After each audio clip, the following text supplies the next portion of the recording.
don't want to hear this in the first place. I don't really want to see our players feeling the necessity to bow to British media and Western media culture and values whilst playing in a World Cup which is about football. I understand the dynamics of how this World Cup has been set up. We've got it, we've got the message, right? But I really do believe that players being leveraged by agendas and by motivations of others, you can ask these players what their views are, ask them to explain what their views are about the migrants, ask them to explain what particular feelings they have about the LGBT community, and there will be a silence because they're not really conversant with a lot of the facts. So I'm pleased to some extent that this has been put on the back burner. There'll be a collective inhaling of breath from those that want to motivate these agendas and say what a philistine my outlook is.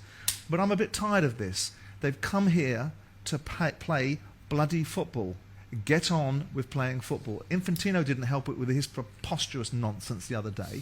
You know, the moral control that he exhibited in his ridiculous outburst about what he is and what he isn't. I don't know whether he's spent too much time over here and he's getting influences in his head that take him away from where he really is and what FIFA should be doing. And by the way, that organisation needs to be looked at properly because football does not need this organisation governing our world game for much longer with some of the things that I'm watching and seeing from those guys.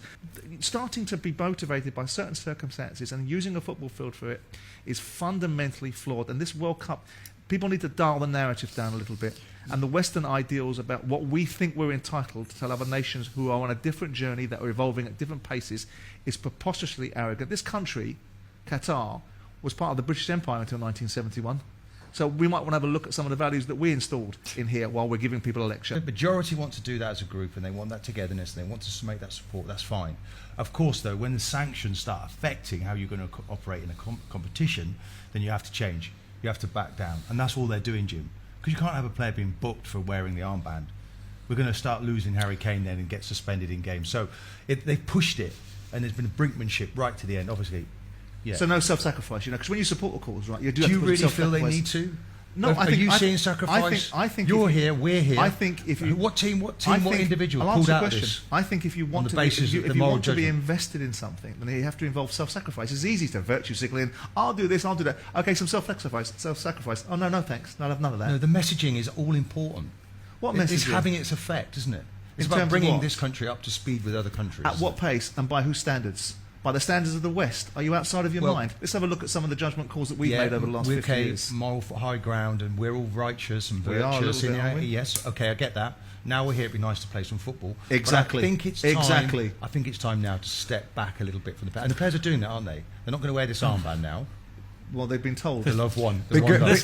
Martin's making the point that Qatar, we're trying to get Qatar up to speed with everybody else. They think they already are, Graeme, and quite rightly. I like the no alcohol. I like the no alcohol. Okay, fair enough. I know that you're a recovering alcoholic. I'm proud of that you're recovering. And you're 11 years now, Jim, in the making, okay?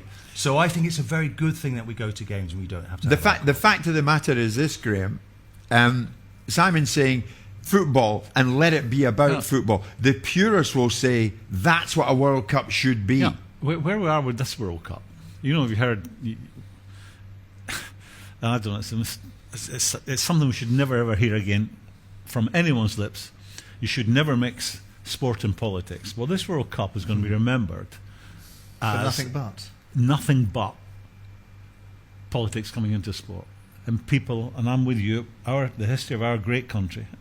We are a great country. Yeah, we are indeed. We're far from perfect. Correct. We're far from perfect. And even today, things are going on that I'm sure we only have a little small insight into. So we're far from perfect. I hope we end up, and I think it will happen because I've experienced the World Cup. So when the games start, we start talking about the games. There's lots of things wrong in this country, and I hope long after the World Cup that it's highlighted. But they must have known when they bid for this World Cup that some of this was coming down the road for them. Of course. And can I just get off slightly? You're a businessman here. Yeah. We're a couple of hairy backside footballers.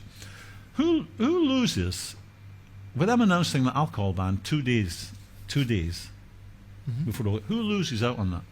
Who's the loser there?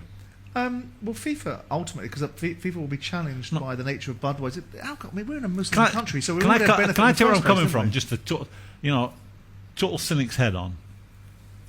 Budweiser weren't here because of the amount of beer they were going to sell over Here? over the month of this tournament. No, it's around the world No, branding. they, It's a they version were of FIFA, they isn't were it? here to keep pushing the Image Budweiser out there. Yeah, of course. They win. Indeed. They win with this ban. Well, They win with this Yeah. ban. yeah. People it's are now. column inches. We're talking about them It's right column now. inches. And that'll be the state. That'll be the state of play. And every TV studio, every radio studio throughout the world. And who wins? Who wins locally? The royal family win locally by banning it. They seem to be upholding the. Yeah, I get the dynamic. But So I just the cynics. Just a no, there's nothing wrong with looking at it. Throw But a- I also look at extrapolating back to the argument of who does what, when, how, why.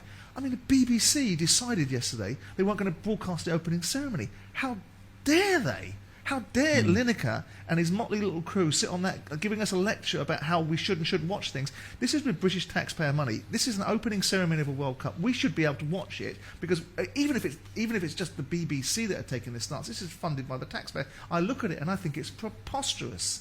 I really do. I think we're looking at things through a prism, and people are turning this World Cup into something that it shouldn't be about. Sport should be separated. We look at sport to take ourselves away from all the things that we know are going on in the world, and we are allowing people with agendas and motivations that have nothing to do with what we came here for. And Simon, to the turn it bottom something line different. is, as they've been telling us constantly here, everybody is welcome. Please respect us. I don't think that's too much to ask. And that's what everybody appears at this stage to be doing. I've already spoken to a couple of local people here from England, from Ireland, from Scotland, and they're all saying to me what a fantastic place it is to live. You know, when you come to a World Cup, we went to Moscow, and we were saying the same thing there. You're going to be house hunting, Martin, So- anytime soon? But Martin, they'll people turn around and enjoy say they're living not. here. They'll turn around and say, I mean, let's play devil's advocate. For the purpose of, they'll say they're not a migrant worker and they're not a member of the LGBT community, so they're not being disadvantaged by it. They're in a wonderful place because they're part of a gentrification. Sure. That argument will not stand up. But I've sat here in Uber taxis talking to many people on the low end of the food chain, and every single one I talk to, whether it's from the Philippines or whether it's from India or Pakistan, says, I said, why are you here? Expecting to say, well, you know, I've got nowhere else in the world to be. They're Exactly. saying, I like Qatar. Yeah, yeah. And they offer that up, Simon. They offer that information up.